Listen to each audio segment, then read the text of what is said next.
شاخسین چرا ناراحتی؟ مهم نیست، اهمیتی نداره. چرا بگونم چرا ناراحتی؟ نه اوکی ها، هیچی نیست. اوکی حالا لوس نشو بگو. باش. بابا من تو این زندگی هیچ دلخوشی ندارم، ناراحتم، افسردم. چرا؟ هیچ چیز خوشایندی تو این زندگی برای من نیست متاسفانه.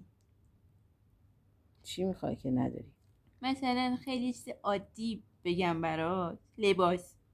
من 6.5 سال این تنمه، این خیلی هم قشنگه. بله قشنگه، زیباست، ولی چرا من باید لباسم با طرح روبالشی مامانم یکی باشه؟ خب من پارچه گرفتم رو بالش درست کردم اضافه اومد بقیه شاید.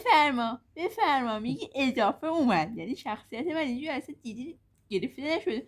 واسه این مبل میری شخصی سازی میکنی، سانت میگیری براش لباس میدوزن. لباس تو بکش پایین اول. دیگه حسودی میکنی؟ خیر اگه نمیکنی بس چیه میگی برای مبل پارچه میگیری؟ همینطور مقیاس نکن، کار دیگران کار نشته باشه. به هر حال من پوسیدم تو این خونه بابا. با تو تازه مسافرت بودی؟ مسافره؟ آره. من تازه مسافرت نبودی؟ چرا؟ کجا بودی؟ سواحل ایتالیا. خالی نبند؟ سواحل کم خالی بودم. خب چطور بود؟ خوب بود دیگه. رفتم اونجا این مدت هم نتونستم ویدیو ضبط کنم.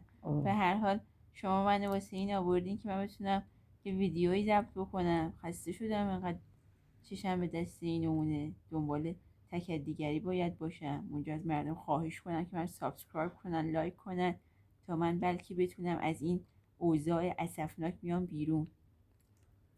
نه دیگه ما کلیپ ضبط کنیم که با تو آشنا بشن، نه معروف خواهش میکنم بشی. که منو لایک کنین، سریعتر من به درآمد دلاری بتونم برسم، از این ظلم و جوری که تو این خونه داره به من روا میشه رهایی پیدا کنم و سریعتر بتونم مستقل بشم. کدوم ظلم؟ ممنونم ازتون که چرا خالی حمایت اومدی همش؟ میکنید و منو میبینید. کدوم ظلم؟ تو اینجا این داری ظلم. کیفم میکنی. این چه کیفی؟